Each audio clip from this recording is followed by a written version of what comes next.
Hi, I'm Eric Schumacher-Rasmussen. I'm the editor-in-chief and VP of streaming media. And welcome to our panel, the Esports Revolution, panel number 4 or 5. I'm losing track. Day 3 of our 6th virtual streaming media event.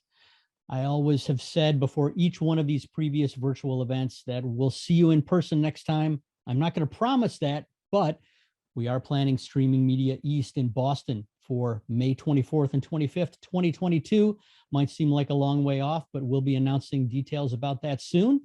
And we'll also be announcing details about our next online event, Streaming Media Connect February. And we'll be putting out a call for speakers for both of those events as well. So if you're interested in speaking and want to propose a topic, keep your eye open for the call for speakers. Before we jump into our discussion, just a few housekeeping notes. If you do have questions for our panelists, please put them in the Q&A, which is at the bottom of your Zoom window. The chat is open and will continue to be open, but we ask that you put your questions in the Q&A just because it's a little easier for me to keep track of them there. If you put them in the chat, I can't guarantee that we will see them. Also, the live transcript is turned on. If you want to turn it off, you can go to the bottom of your Zoom window where it says live transcript, click on that, and then click on disable subtitles or disable transcript, and that turns them off. Finally, just for being here, you are entered in a drawing to win an Amazon gift card with one caveat: you must be present to win. So stick around and we will announce the winner of the Amazon gift card at the end. I want to thank our diamond sponsors who've been sponsoring this entire week's worth of panels and presentations. We're about halfway through right now, and Conviva, Limelight, Signient, and Video Guys have been with us every step of the way, and Mike, our producer, has video messages from them right now.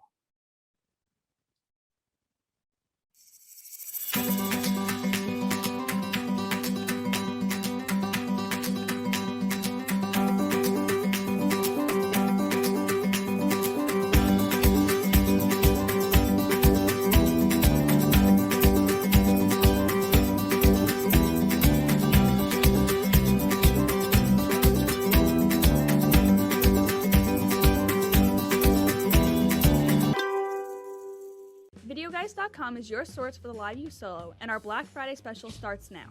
Stream from anywhere, anytime with the LiveU Solo and Solo Connect bundle. Buy now with the 2 or 3 modem kit and get 1 month Solo Connect free. This includes unlimited data and LRT Cloud and is only available until November 30th, 2021. Go to VideoGuys.com or call us at 800-323-2325 to take advantage of LiveU's Black Friday special today. In this era of streaming video, we are pioneers, helping make your stories more vibrant. Conviva lives in billions of apps on devices all over the world, measuring trillions of data points each day to provide real-time insights for your content, ads, and social. Conviva. Every stream, every screen, every second.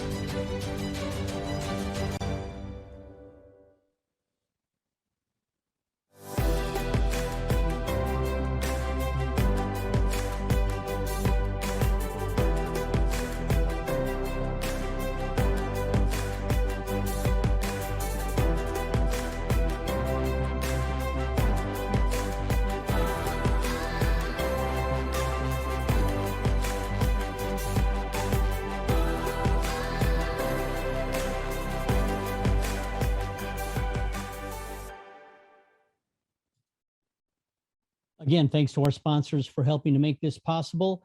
And thanks to our speakers for joining us, and I'll be introducing them momentarily. The name of this panel is the Esports Revolution, and perhaps that's a bit of a misnomer. It implies that esports is something new. It's obviously not. The very first esports competition happened way back in 1972. Of course, it was on an arcade video game. But the first online event goes back to 1997. So esports is nothing new, but it continues to grow exponentially. And oddly enough, it has sort of grown in parallel with, but not always overlapped with, the growth of other types of streaming video and OTT. I think back to when Twitch gave a keynote at Streaming Media East, probably 2016, And a fair number of folks in our audience didn't know what Twitch was. Within a year, they were acquired by Amazon for $1 billion. So these worlds exist in parallel, but they share many of the same challenges and offer many of the same opportunities to viewers, to technology providers. And so I thought it would be good to take some time today and talk about the esports world and how it relates to the broader world of streaming media. I've got a great group of panelists. Unfortunately, Kendryx Linscott from Esports GG fell ill, and they're not going to be able to make it today. Kendryx, hope you feel better. But let's kick things off. I'd like to introduce first Rebecca Brock Dixon, who is the co-founder and CEO of the gameHERs. And Rebecca, please come on screen and describe a little bit more about who you are, what you do, and what the gameHERs is. Hi, thank you so much, Hello. Eric. It's great to be here. Like you said, my name is Rebecca Dixon. I am one of 4 co-founders of the gameHERs. We are a media platform, a social network, and a kind of lifestyle brand for women who game and women who work in the gaming industry. We launched right along with COVID in March of 2020. And my co-founders and I are actually not endemic to the gaming industry. We have experience in community building around women. That being said, we've had some very strong adjacencies to the game industry for a long time, which is what led us here. My family has been involved in ownership of esports teams for quite a while. And we are, just really kind of thrilled with the super positive reception and growth that we've experienced from the gaming industry since we've existed, because the reality is that women account for just under half of gamers worldwide. And that includes gamers, people, women in the gaming industry, streamers, anybody who kind of touches the gaming space. And that group of people previously kind of wasn't part of the conversation, in the media, in the industry. It was discussed, but maybe not enough. So really excited to be here and have this discussion. So thank you. Thanks for joining us. I'd like to now welcome the other Rebecca who's on our panel, who's also involved in the gameHERs, but also was involved in other related and adjacent organizations. Rebecca Longawa, please join us and tell our audience who you are, what you do, and how you fit into the esports picture. Hi, thank you so much for including me on this discussion. I've been working in sports marketing and advertising my entire career since the very late 90s. And I've been really focused on esports for about the past 4 years. I've got a consultancy firm, Happy Warrior, and I am a strategist with the gameHERs. I also am part of Stadia Ventures, Brick House Ventures, that are VC funds on helping them really work with tech startups in the esports ecosystem.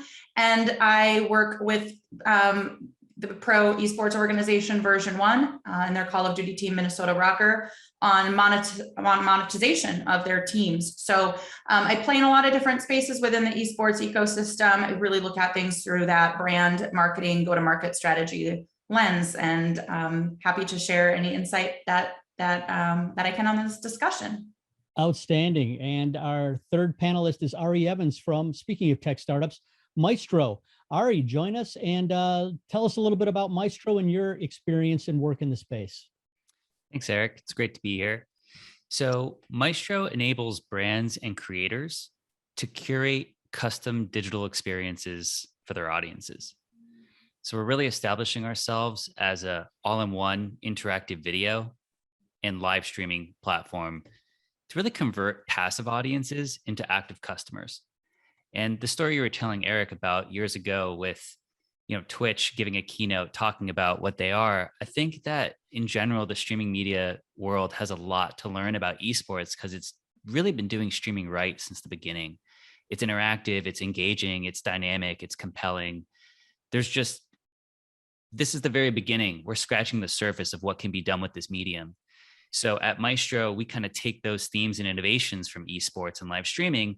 We also bring them into other industries, right? So we're extremely versatile. We're going into entertainment and music. We work with conferences. We work with traditional sports as well, and trying to bring them some of the innovations from esports, and also the other direction, learning about things that work in other areas and innovations that are happening in other areas, bringing them into the gaming and esports arena. Our particular role to play in that is to help, whether it's a publisher, a team, a league, or even an individual creator, to create their own platform, to control the content that lives there, to own the data that comes from it in that direct relationship with the audience, and ultimately make more money through their streaming initiatives by orienting themselves strategically in this way. So that's kind of how we're positioned as a business. And my background before that is just, I've been a gamer since I was a little kid. Okay. So All very right. endemic to the space. Right. And you know, what you said about Maestro reminds me of something that Tim Westergren said yesterday. Tim Westergren, who co-founded Pandora, he spoke on a panel about monetizing large-scale live events. And all of the other panelists were focusing on huge stadium and arena-sized concerts and, you know, large-scale live events of that ilk. And he sort of presented the alternative view with a company that he now runs called Sessions Live, where individual musicians can build a relationship with their audiences, can build a content brand, can build a revenue stream that outstrips what they can get by going through those traditional media challenges. And it seems to me like there are some parallels there with the esports industry that perhaps we can dig into a little bit further. But the first question I'd like to ask touches on something you mentioned, Ari, which is what can the broader streaming video, OTT video world learn from the world of esports? And I'll start with you, Ari, but you know, I want this to turn into a conversation. So once we kick things off, let's see where it goes. Sure. There's really so much to learn, right? One of the cool things about esports is that it started off as a digital native thing. Like there were no physical events, or they're tiny, right? The majority of the viewership was watching online. And because it was born sort of on the internet and not through traditional television and traditional media, it kind of took on a life of its own, where things like having a chat were core to the experience from the beginning, right? That even the basic interaction, because that was all that was interactive about Twitch when it started, was there was a chat and then there was the video, but the people on the video were talking to the chat. Seems very simple, but it's very inclusionary, and it kind of creates this feedback loop where the audience feels like they're getting involved in the community, they're being recognized, there's this status of being involved, right? So that was kind of like the very beginning stages. That generally is lending itself really well to, I think, what the modern brand experience is, right? Everyone's looking for an experience from the brands that they love. It's not just a passive broadcast a message to me and then it's going to land on deaf ears. There's an interaction, there's a feedback loop. And I think that most of media stands to benefit tremendously from taking that concept somehow and integrating it into their programming in some way.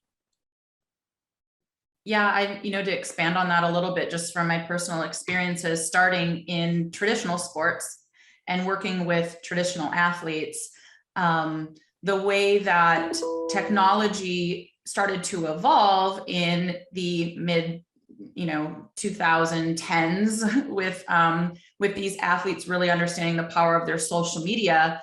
That was a way for traditional athletes to start engaging directly with their fans and beginning to build their own personal brand and revenue stream that was direct and not necessarily through the league and through the team.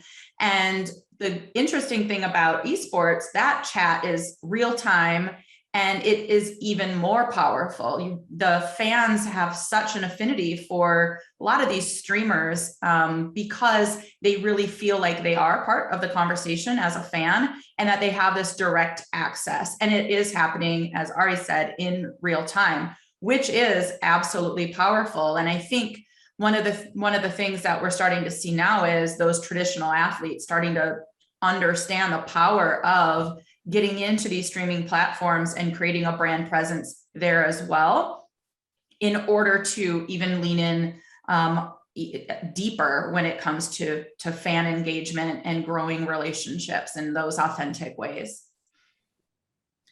Yeah, one of the powerful things about that concept is now that the world is realizing the power of these real-time experiences and the connections that are formed from them, we're starting at Maestro, we really want to pour gas on that fire and help them understand how to turn that really more into a business opportunity, right? A chat is the most basic form of interaction we can have. It's very, very powerful, but there's so much further that we can go. So our job at Maestro is like, how do we provide the tools that allow a creator to be able to offer that kind of experience to their audience in a really compelling way that's easy?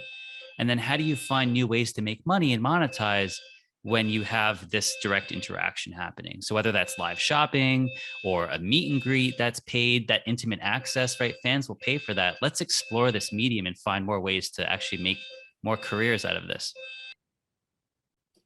Yeah, Ari and Rebecca, you kind of covered most of the things I was going to mention, but I think it's just the level of authenticity that comes with any sort of brand.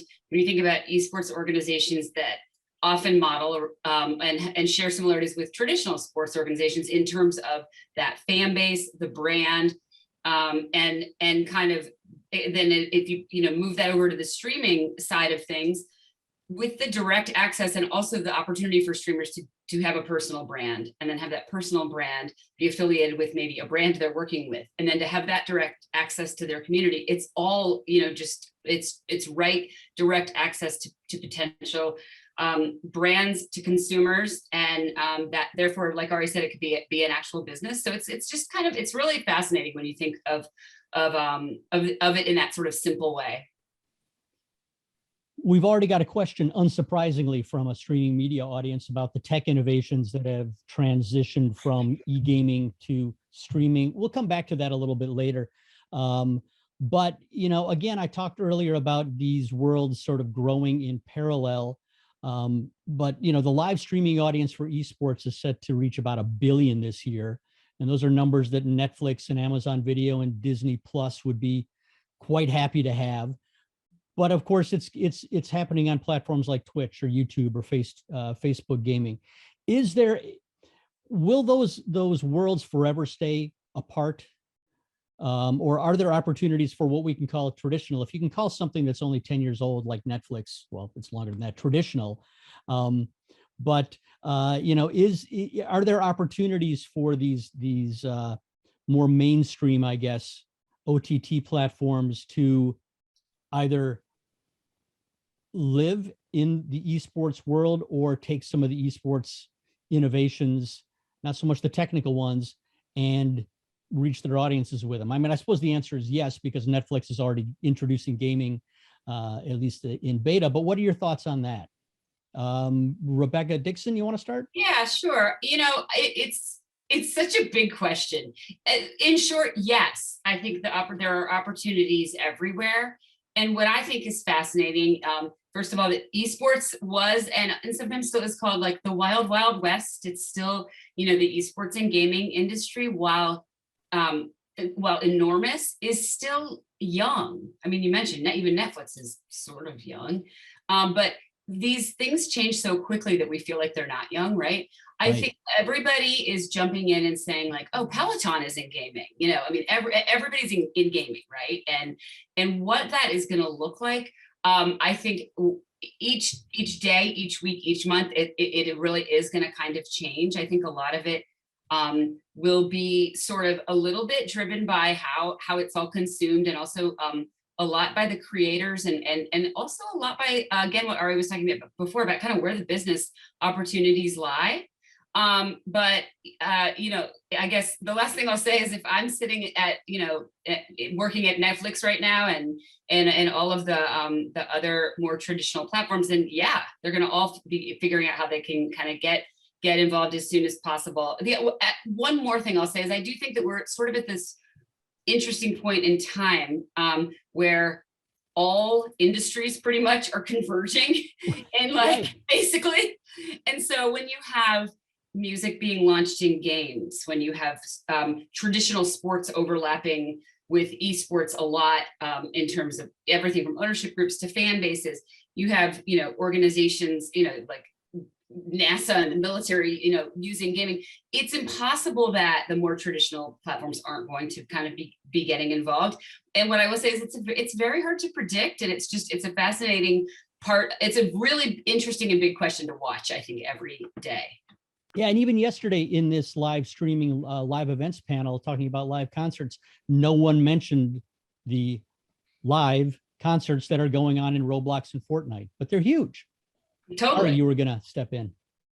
No, they are huge. I think that, so first of all, like the macro, right? Live streaming has just obviously taken over, right? We've seen a 99% increase in hours watched last year to this year, according to Stream Elements. That's wild, right? And then in esports, everyone's looking at what's happening there and these like massive audiences that are tuning in and they're saying, hey, we want some part to play in that. That sounds awesome.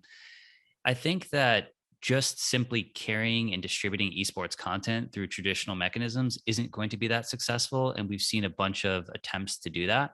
But what is going to be successful is understanding, why does esports work, right? And what is it about the experience that's cultivating that viewership, that rabid fandom, that participation, these long watch times, strong retention?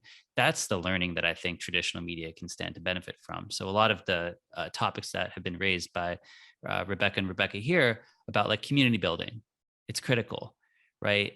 And how do you build a community? You want people to feel like they're included in it. Okay, how do you make them included in it, right? How do you recognize them for being part of the community? How do you give them some status symbol so they can represent that?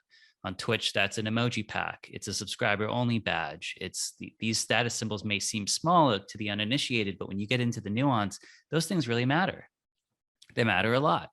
If you're watching a streamer who you really love and they call you out on stream, it makes your week, it makes your month. You're going to be a fan for a long time. And I think that those end up being the mechanisms that are the foundation of unlocking a monetization strategy that's effective. So where the part we play in that strategy is like, look, if you're going to do this for your career, if you're a creator, you should really probably have your own destination that you point people to. So you're not subject to like what an algorithm decides which of your fans get to see your message and all of that kind of thing, right? If you have a direct channel of communication and you have the right tools that allow you some flexibility in how you make money, then all of a sudden you've got like a real business career. We just saw the Twitch leak of all the data. I'm sure we'll talk about that. But we saw how many creators are actually making a livelihood from this, and it's not enough, frankly. We don't feel that way. The vast majority of creators can't do this for a living. But if we change the model a little bit, we think that they can. And I really feel as though the way that, traditional, cable television, OTT, regular linear TV is looking at esports. Really, it's not about how do you do the thing in this exact same way that you've always done and then leverage it with this streaming platform. You almost have to reverse engineer it. If you want to reach the next generation of consumers, you have to meet them where they already are. And I would say that the entire workflow, the entire model should be flipped on its head. And I would predict that in the future, we're going to see Twitch radio, what's happening in traditional radio and traditional television, your news broadcasts being not just live on, Channel 9 News, but live on Twitch, also being broadcast on news, and then the video on demand through, like a YouTube where it can always live, being kind of the future model of the way you're going to interact. Because if you're expecting, 87% of Gen Z are gamers, if you're expecting that percentage of that next generation of consumers and audience to come and meet you where you are, you're going to be sorely disappointed. And so I think now is the time to start taking a look at the way that you're approaching getting your content to the broad audience and that next generation, and really leaning in and understanding these platforms that are the only places kids are consuming content. I mean, my children are 15 and 21, and I don't think my 15-year-old son has ever watched cable television at 15 years old. I mean, we don't have cable television. He consumes content on YouTube, and now the majority of content he's consuming is either through TikTok or Twitch. So you have to really think about where people are already evolving just like social media evolved, just like the web in the early 2000s really started to evolve.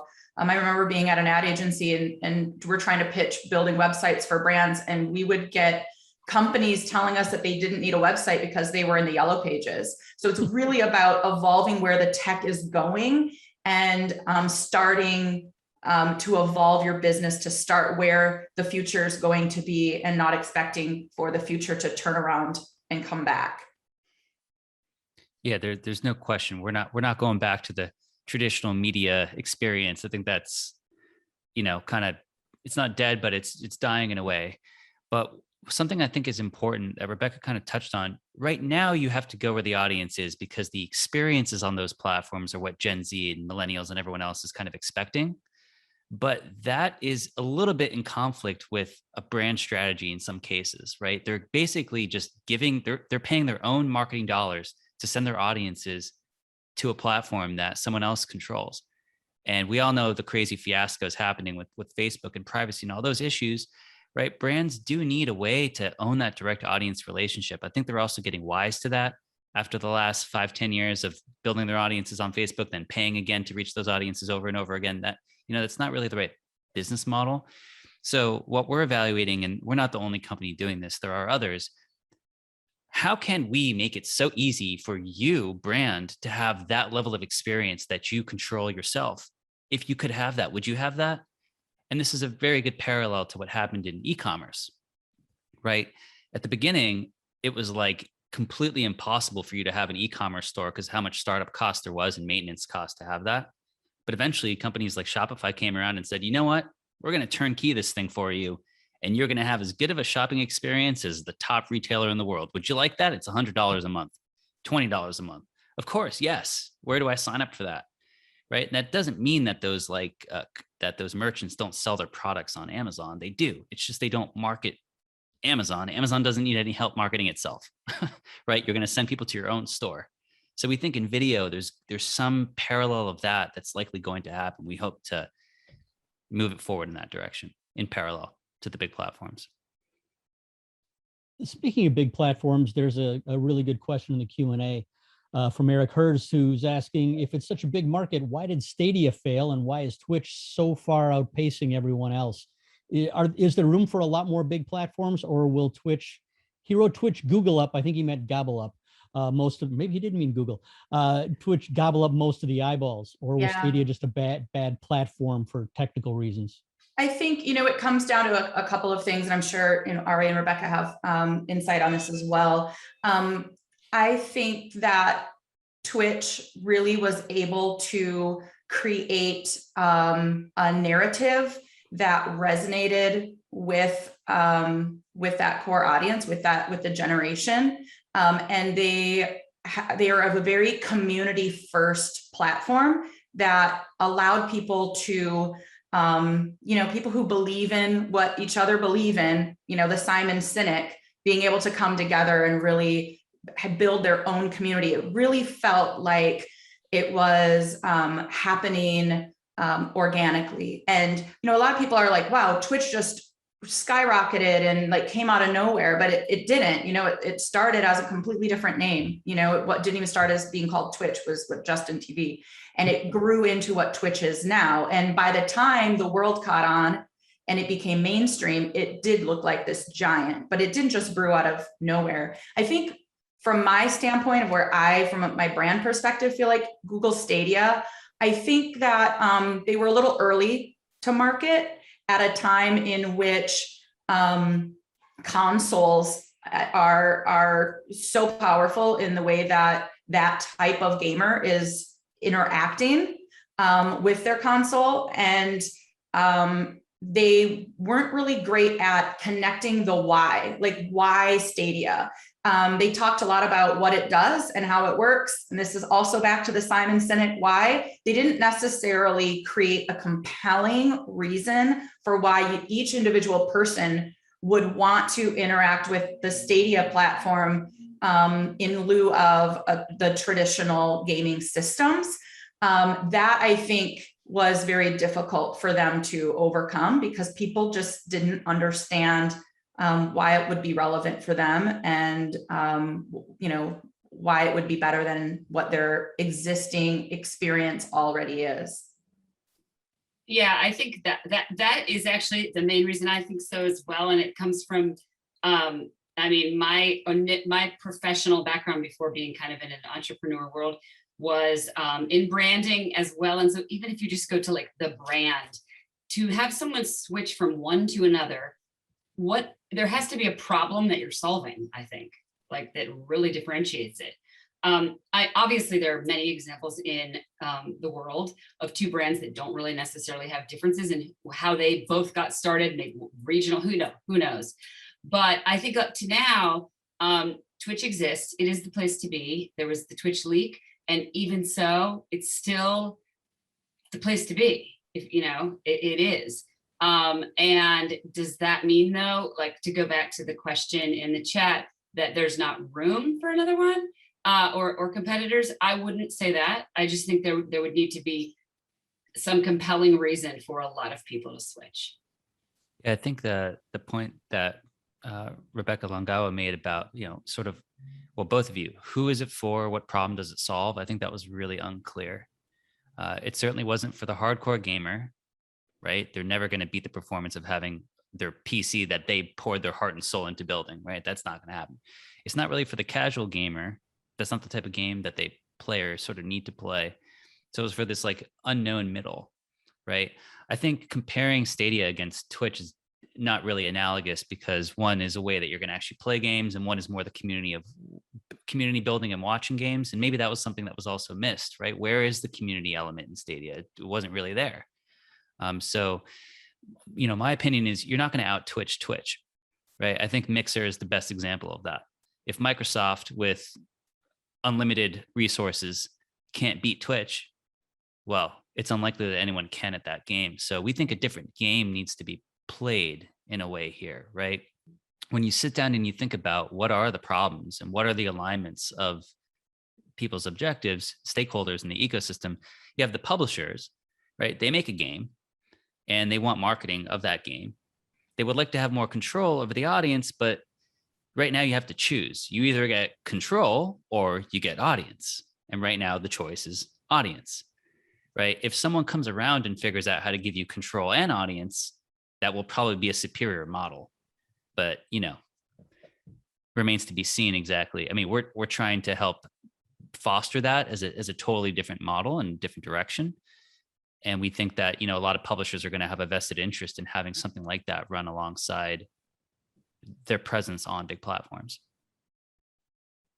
I do think there's room for, maybe it's, if I had to predict Facebook gaming versus YouTube gaming, I'm not sure which one, but I do believe that in time, whoever has the most data has the best chance of getting, inching their way to be a little bit more level. I mean, we look at, Sprite versus 7-Up, Pepsi versus Coke, Uber versus Lyft. There's room for two giants that kind of balance, and people will pick the experience maybe that they like the best, or the type of, as communities evolve, maybe there's certain, community attributes that start to form between two different types of platform communities that lend to an experience that is favorable based on the way that the gamer will evolve, because we are still very early in the market. So I think we probably will see one coming. Is it going to be the massive viewership of YouTube traditional within YouTube gaming, or is it going to be the billions of people that Netflix, or not Netflix, but Facebook is able to talk to because of just the sheer number of user profiles that Facebook has access to? I don't know. Or is someone else going to come into the mix out of nowhere? But I do feel like there is room for another giant to try to really evolve to have a large user base and viewership base like Twitch. You're touching on two really important points. So the first is about data. I agree. Data is the key to understanding what the audience wants and what to build, right? One of the things about gamers is that they're loyal, but they're also very fickle when it comes to experiences. If there's a better experience, they go to it. It's not really like an argument or a question. If there's something better, they go to it, right? So Right now, with the way that these platforms are set up, they're kind of closed systems in a way. So if you're a publisher and you have some really specific game and you have some really specific experience you want to build around streaming, you're pretty limited in what you can do to differentiate your content. Let's face it, your channel on Twitch looks like every other channel on Twitch for the most part, right? So that's kind of, and you don't own any of the data. Twitch owns the data, and they're further improving and furthering themselves from anybody's capability of catching up. So we've kind of got to start there, right? You need to own some of your data. You need to understand what's happening with your audience. You need to be able to market to them directly. For the publishers, you need to know, like, is the viewership actually helping me sell more games? Is it helping me sell more in-game items? That's why they're doing this. That's their business. That's how they make money. Right now, it's hard to attribute that. So it's kind of this like hand-wavy marketing thing, but it's getting more sophisticated. And I think the value of bringing the data to the table and the control of actually creating a unique experience that's more tailored for that sub-community is key. So one of the things I think could happen with Twitch is like unbundling certain sub-communities from Twitch into their own streaming platforms. Fighting games is a great example. The fighting game community is really unique. It's a subculture onto itself, right? So potentially that's one direction that this could take, or speedrunners, or, you know, MMOs. You could probably have a whole streaming network just for World of Warcraft, right? But that doesn't exist. It's like this community inside of a community inside of a community in some ways. Okay, let's talk more about monetization then. What are some of the key monetization strategies in esports, and are there any factors that are preventing the esports industry from growing revenue even faster than it already has? Well, I think, well, Rebecca, you want to start? No, it's okay. I'm happy to, I can start. I think it's really interesting when you look at esports organizations and overall how they are monetizing. And I think they're all doing it a little bit differently, but the most interesting trend that I see is when you look at a lot of the big esports orgs, there's sort of the team and the fans, and then there's the entire lifestyle brand around it. And the fact that, you know, whether it's that they're focusing on certain players, certain streamers, merch, whatever it is, just kind of building out that brand. And then, you know, other orgs are really trying to look at their fan base and treat it kind of like a traditional sports teams. And I think kind of the opportunities are still, it still kind of remains to be seen if what the overall trend for monetization is, again, because it is a young industry. But I think the potential to sort of go in a lot of different, in any of those different directions, and really monetize it. There are examples on different teams that are done differently. So that's like the fascinating piece of it that I think is that we can still, we'll still see like what works the best kind of. Yeah, and from a data perspective, 80% of the revenue right now in competitive esports, so I'm talking about esports as a, you know, as a competition, is through brand partnerships and media. And a lot of teams don't have media deals yet. They're still trying to figure that out, right? They don't have a media partner. They're just working on getting those brand dollars. But I think there's a myriad of ways that it'll continue to grow. You know, the NFTs, selling data and analytics as a revenue stream is also other ways that I think it will begin to evolve. And I know, Ari, you've got a lot of ideas here. Yeah, certainly. So it's true that sponsorship makes up the majority of the lion's share right now. I think it's, you know, let's face it, like teams are not in the green, right? That's just like the harsh reality of the situation. And I think that all stems from not knowing who your customer is. You know, we talked about it with regard to Stadia, but it's really true everywhere in gaming. You know, you don't know who the viewer is. And ultimately, if you're not making money from advertising, which is not the primary mechanism for a lot of these streaming channels to be making money, then you know, you need to sell a product or a service to a person. How do you do that? You need to have an email address. You need a way to be able to market to this person and sell them something later. The platforms are renting you an audience when you use them, meaning they're just showing up for the experience you're giving them, but there's no way to contact them afterward. And any business needs that. So we think that's really like the heart of of how to do anything here, right? If you want to sell a T-shirt or a jersey to your fan of your team, how do you do that? You can't do that on Twitch. There is no follow-up. So we think that moving in this direction is really going to be like the key to unlocking the next phase of growth for esports. It's about doing things that are already working in streaming, like selling you a game, like selling you in-game items during your broadcast. Why haven't we done that yet? It's the primary monetization mechanism for the gaming industry, right? Selling you merchandise, selling you access, giving you a VIP experience for a different ticket price. You know, one of the sad things about the way that this vertical has evolved is it came from traditional media, which in the streaming landscape means that we're going to take this very rich community who has totally different willingness to pay for experiences, and we're going to put everyone down to the same CPM. Every person is the same. You're worth 3 cents. Your view is worth 3 cents, right? Does that make any sense? We should actually have an expressive set of experiences and offers to match the expressiveness of the audience that is watching. And we don't have that today. So I think that these are going to be some of the opportunities for the esports industry to grow. And then also, I'm curious what you two women have on the topic of media rights, right? Because I think for a long time in esports in particular, there was a big hope that media rights would become a big revenue stream. And it seems like that's not what is going to happen, at least in the short term. Yeah, I mean, it's hard to say. I mean, we've got ESTV that's kind of came in, into the space, that's got a dedicated channel that's working to put content together. And I think all of us are kind of waiting to see how that goes. Will people tune in there? And is that something that is going to gain traction and that brands are going to start, seeing a value in?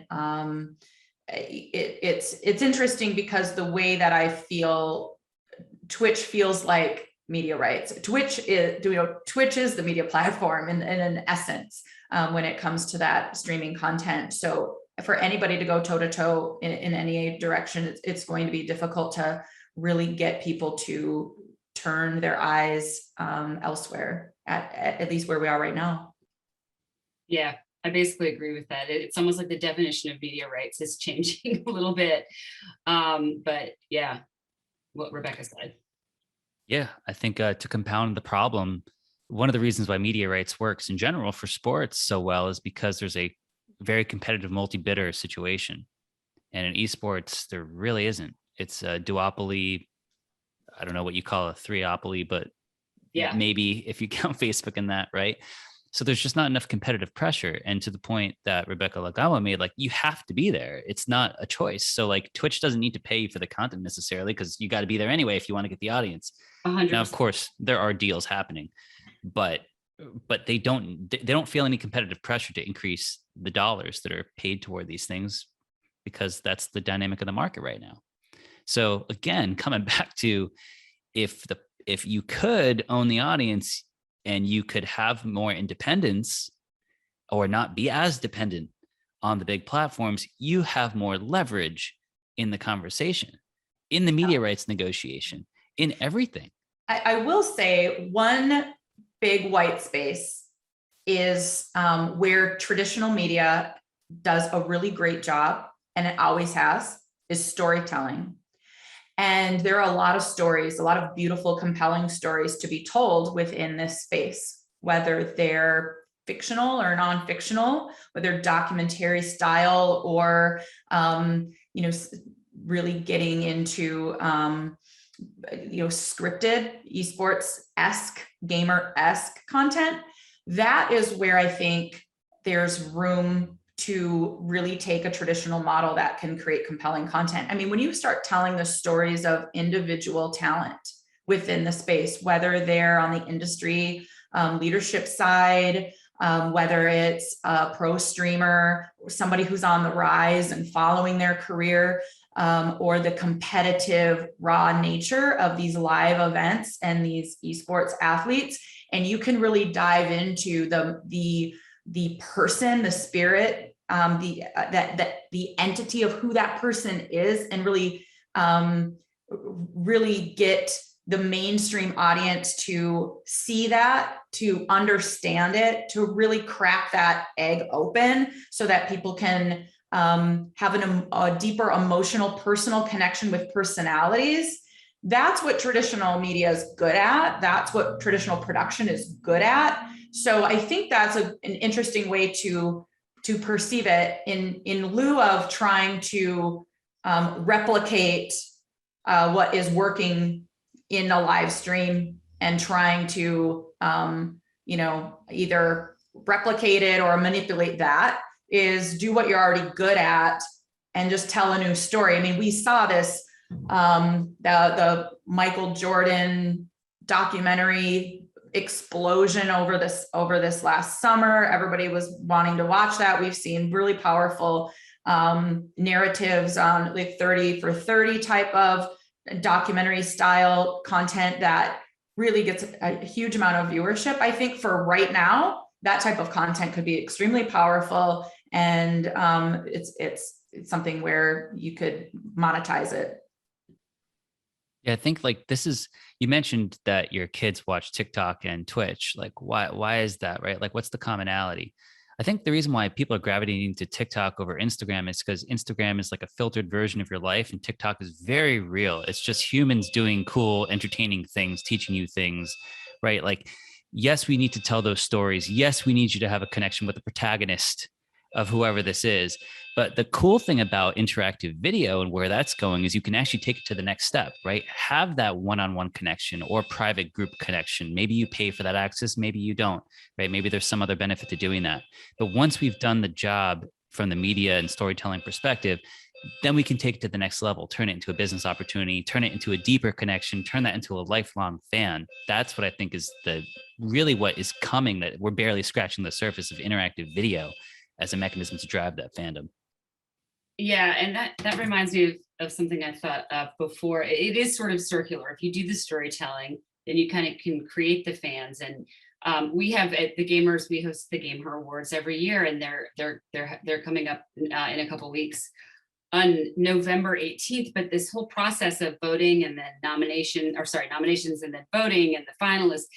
First of all, there's been a storytelling aspect of it on social, but as we prepare for the live finale, which is part live, but part pre-recorded. So I'm starting to see some of the stories that are going to be told. It is really, there's some really heartwarming stories. And I think, then it makes you want to go watch their streams. And so it's real life. It is like 30 for 30, and it's cool. And so I think that's a real potential, like Rebecca said, white space that could be filled and then, like Ari said, monetized. We've got about 10 minutes left, and we've got a few more questions I wanted to get to, and we've got a number of questions from the audience. I wanted to talk a little bit about the makeup of the esports, both the viewing audience and the players themselves. Rebecca Dixon, you said earlier that amongst the players, at least, if I'm understanding correctly, it's roughly 50-50 male and female. The viewing audience seems to skew a little more male. But overall, when you talk about age demographics, the audience is overwhelmingly young. I think the latest number I saw was something like 62% are under age 34. Are those demographics changing at all? Are they becoming more diverse? I think, if whether they're changing and becoming more diverse, or whether there's sort of more discussion around the diversity and various age groups that exist, is a little bit hard to say for sure. When the statistic that's often quoted that women are half of gamers, or 46 or 48%, or somewhere around that number is thrown around a lot. That's depending on how you slice and dice it. It's not always exactly that. Certainly professional esports players is not that percentage, but across the world and in the US, about half of gamers overall are women. That's for sure. Where the age demographic is, one of the most popular streamers in the gameHERs community is Tactical Grandma.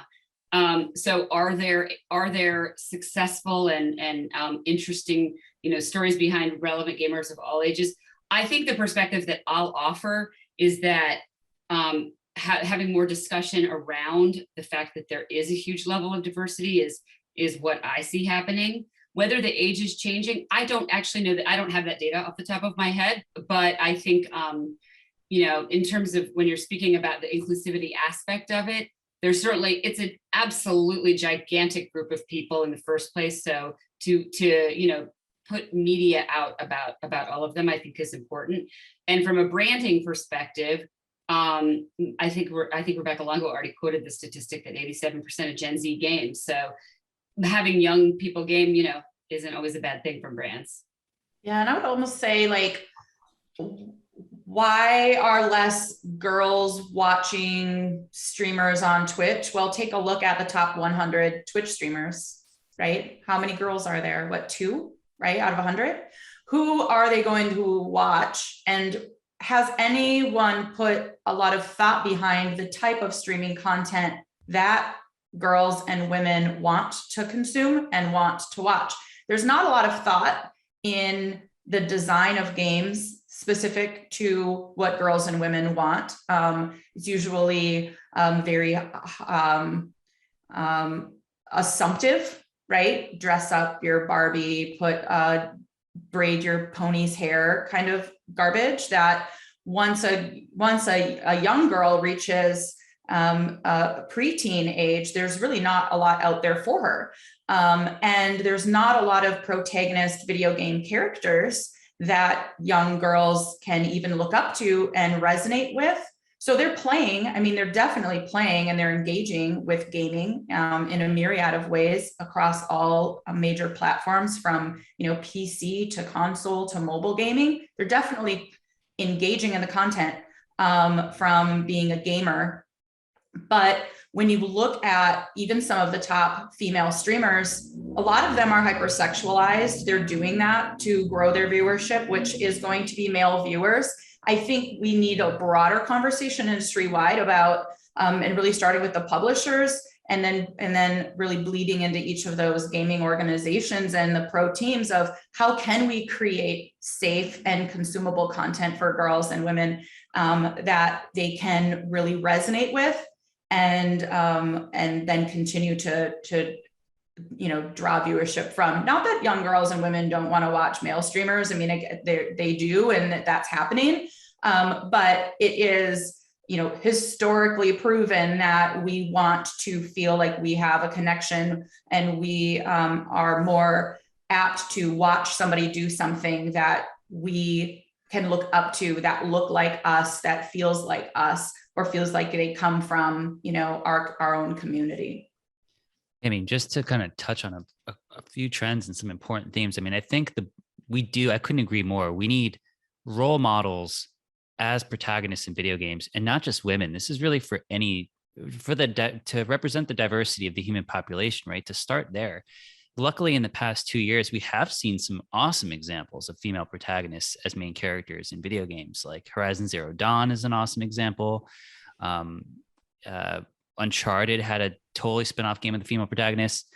There have been a number of others. Oh, The Last of Us, one game of the year, you play as females the entire game, right? Like, these are incredible examples. And, as a male playing those games, I'm enjoying the hell out of it.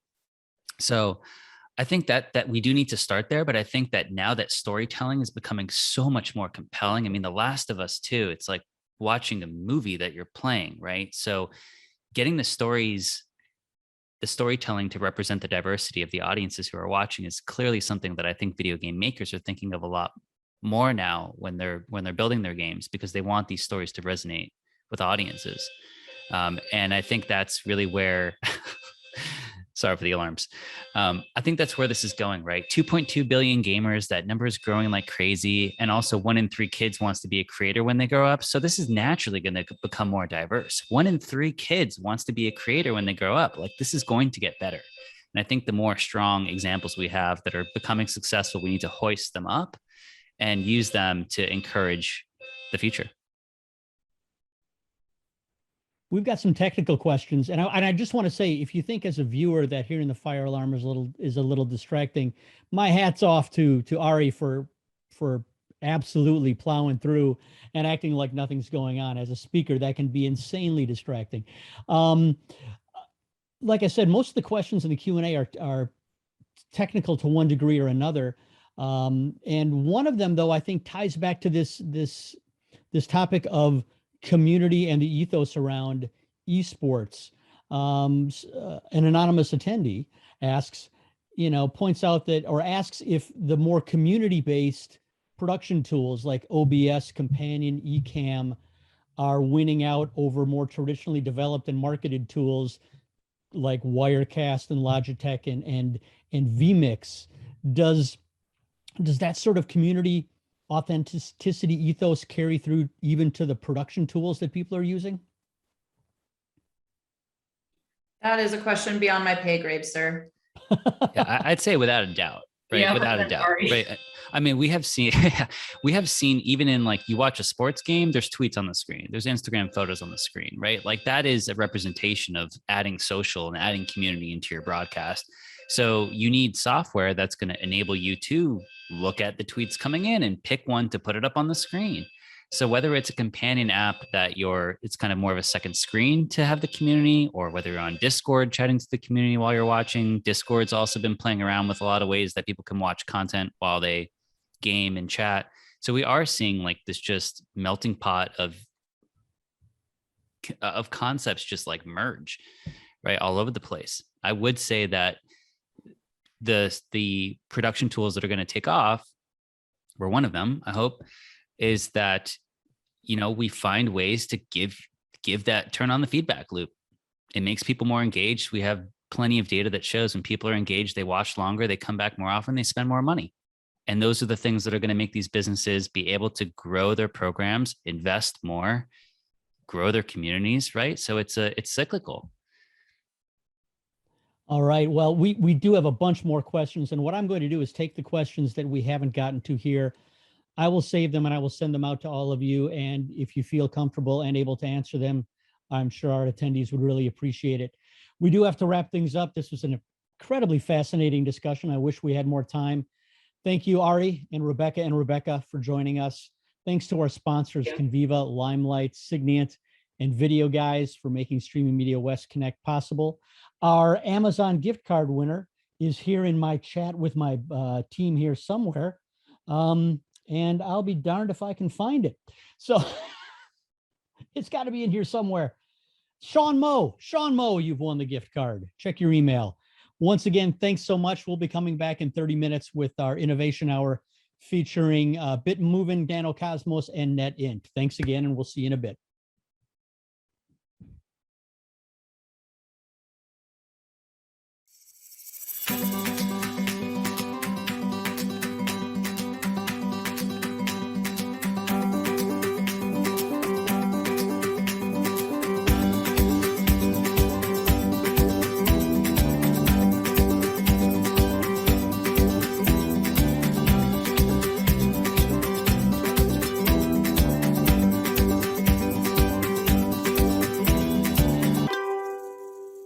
VideoGuys.com is your source for the Live View Solo, and our Black Friday special starts now. Stream from anywhere, anytime with the Live View Solo and Solo Connect bundle. Buy now with the 2 or 3 modem kit and get 1 month Solo Connect free. This includes unlimited data and LRT Cloud and is only available until November 30th, 2021. Go to VideoGuys.com or call us at 800-323-2325 to take advantage of Live View's Black Friday special today. In this era of streaming video, we are pioneers, helping make your stories more vibrant. Conviva lives in billions of apps on devices all over the world, measuring trillions of data points each day to provide real-time insights for your content, ads, and social. Conviva. Every stream, every screen, every second.